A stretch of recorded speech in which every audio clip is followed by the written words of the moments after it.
Hello, this is Reverend Don Lewis, and welcome to another episode of Living the Wiccan Life. In this episode, we bring you interviews with authors Donald Michael Kraig and Holly Allender. Hello, this is Reverend Don Lewis, and we're here at PantheaCon with Donald Kraig. Good morning. Good morning, and how are you today? I'm doing excellent, but I'll get better. That's wonderful. And hopefully you're doing much the same. Yes, indeed. And everybody at home is doing the same, too. Or wherever you are, if not at home. We're here at PantheaCon, and are you enjoying your weekend? Oh, yes. I've been coming to PantheaCon for some time now, and it's always enjoyable. The crowds are literally hungry for more information, and it's really great to be able to see people who are looking for more information and who are really interested in putting the information to practice. Earlier yesterday, I did a workshop on how to experience your past lives, and I'm a certified clinical hypnotherapist, and I'm also certified in teaching hypnotherapy, and we used hypnosis to allow people to experience their past lives. And over the past 24 hours, I've had lots of people coming up to me and saying, "Oh, I've been trying to experience my past lives for so long, and I finally was able to do it." And one person just said, "I always knew that I was an old soul, but now I finally experienced it and know it." And that's the thing about past lives. A lot of people talk about them, and the question is, why care about them? Yeah. It's not about what happened in the past, even if it did happen in the past. I honestly don't know. But what's important is that they can give meaning to our lives now. Yeah. And that is what's the value of past lives. I completely agree. And it's so wonderful when someone is looking for something and you can help them find it. Oh, absolutely. And what I really enjoy is what I call the aha moment. That's when somebody suddenly goes, aha, and it all makes sense to them, or something works, and their eyes light up, and if you can see auras, they sort of flash on it. It's a wonderful time to be able to share with them. Now, you have rather a large body of work, some of which is sitting right in front of us. Fancy that. And Excuse me. Would you like to say a few words about some of these different books that people can learn from? Sure, I'd be glad to. The book which has attracted the most attention is Modern Magick. I managed to put the words in the right way at the right time, and it's become the biggest step-by-step instruction manual in how to do real magic.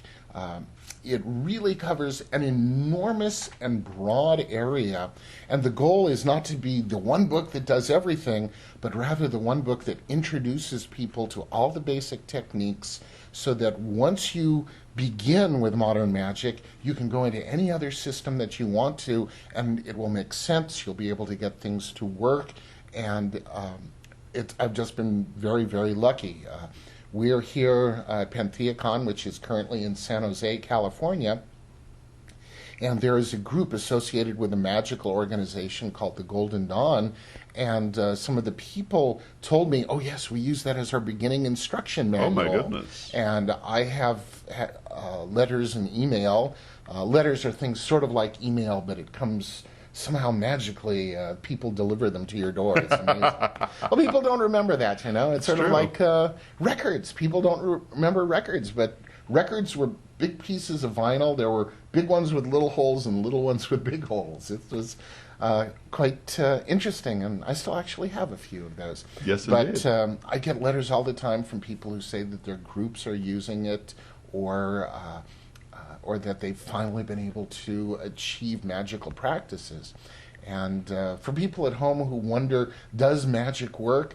Yeah, it really does. I wouldn't be here if it wasn't for it, for one thing. Oh, that's true. But it can be a lot of exciting, and perhaps the most important aspect of magic is not being able to alter things, and it's not like you see in the movies.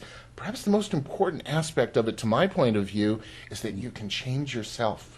Yes. You can become better than you think you are, better than you think you can be, and I think that's wonderful. That is. That really is the most important thing, I think. Yeah. Now, excuse me, one of my other books is called Tarot and Magic. a lot of people look at the tarot cards and say, wow, wouldn't that be very cool if I could use them? Well, the tarot has lots and lots of uses, and the purpose of this book is to use the tarot as a means of changing your life. So even if you don't work with tarot cards and do divinations, this really isn't about divinations. If you've never used the tarot deck at all, you can use the cards with this and be able to make changes in your life. And it gives a variety of ways that you can do that. Now, one of the other aspects that I've been very interested in is the concept, which seems foreign to a lot of people, that our sexual or sensual energies can be very powerful and be more than just having fun over a couple of minutes some afternoon or some evening, or for procreation. And in fact, there's a long tradition of sexuality being very powerful and being used to help make changes in our lives. And Modern Sex Magick is a book that I did which explains a wide variety of techniques of how to use your sexual energy to make change. And one of the problems that I had seen in a number of books on sex magic is that they were always from a man's point of view. In fact, there are some traditions where it's basically the man does this and his partner helps. And then the man does this and his partner helps. And then the man does this and his partner helps. And I wanted to write something which would be available to all people, men and women, and no matter what their sexual preferences or practices were. So in order to do that, I found 4 women who were willing to add their own points of view to this, and I have a chapter dedicated to their writings, which are virtually unedited. So that Wonderful. way, it's not just about the man does this and then the woman helps, but it's really about the entire, here's a good word, panoply. Very good. That's not very often I get to use panoply. The entire panoply of sexual practices, including one section on what I call the forbidden practices of the outsider. The outsider is a term that relates to people who are outside of the norm and who have other practices, and those can be very powerful because we find a great deal of our power on what could be called the edge. And when you are willing to break your personal taboo, it can be a very powerful thing. It's sort of like the jumper who ends up thinking, I can only jump this amount of space, and then suddenly says, I'm going to give it a try, and is able to go a little bit further, and suddenly it's different. I can do that. And that's part of what's in here. And finally, here's a book by Dr. John Mumford called Ecstasy Through Tantra. Tantra's become a sort of a catchword these days. Yeah. And Dr. John Mumford has been involved in Tantra for over probably 30 or 40 years. He has a mail order course and the like. And this was originally a book that was published in Germany and the U.S. many years ago, and he rewrote it and asked me to do an extra chapter on it. So I have a chapter in this. This is an Eastern version of spirituality. Now, a lot of people think that Tantra is simply a form of Eastern sex magic and sexuality. In fact, there's a whole branch of it called Neo-Tantra, wherein the idea is it's all focused on sexuality. But to my mind, Tantra is a lot more than that. Tantra is actually a pre-Hindu form of spirituality and mysticism from India. The proto-versions, or the earliest versions of Tantra, appeared in what was called the Harappan culture. The Harappan culture appeared along the very famous river, the Saraswati, which you probably haven't heard of simply because it dried up. And when it dried up, the population dispersed. But at its height, one city in the Harappan culture had a population that was greater than the entire population of northern and southern kingdoms of Egypt at that time. So we're talking about a huge civilization, and they had a huge variety of practices. And real Tantra, or the complete Tantra, as I like to call it, because Neo-Tantra I think is real also, consists of a spiritual system with deities, and ritual practices. It involves magical practices. People are probably familiar with acupuncture. It started in the Harappan culture. You probably heard of feng shui. Well, again, that started in amongst the ancient tantrics, where it was called vastu, and vastu is starting to become popular again. So, to my mind, Tantra is probably the earliest and longest continually practiced form of paganism in the world today. It's fascinating.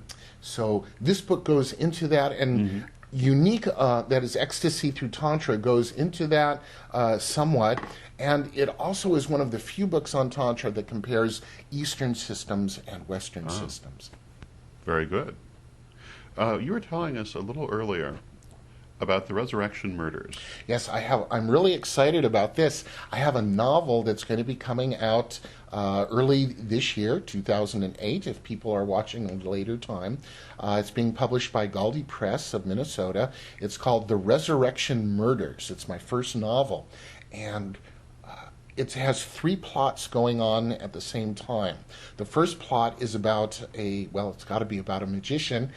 He runs a magical order, but it's under attack.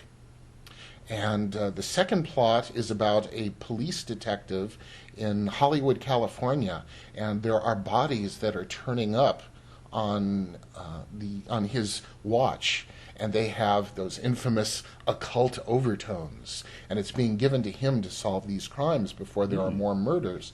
And finally, there is a woman, a member of the First Magician's magical order, who is very insecure and unsure of herself, and she keeps being put in positions where she has to make decisions.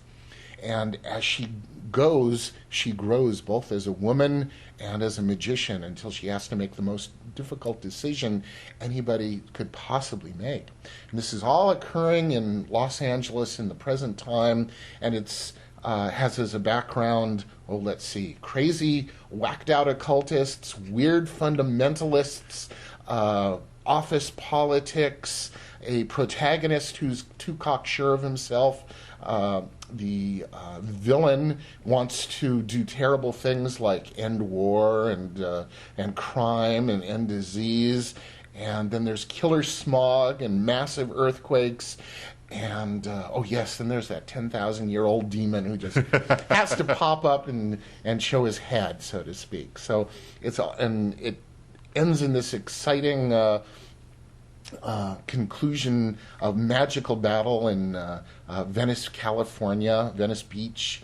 And along the way, there is everything from raves and sex magic and astral projection and magical battles. So it's very exciting. I'm really excited about wonderful. it. It's going to be fun. It's called The Resurrection Murders, and it should be available late spring, early summer. Thank you for joining us for part 1 of our program. Join us again in part 2 for our interview with Holly Allender.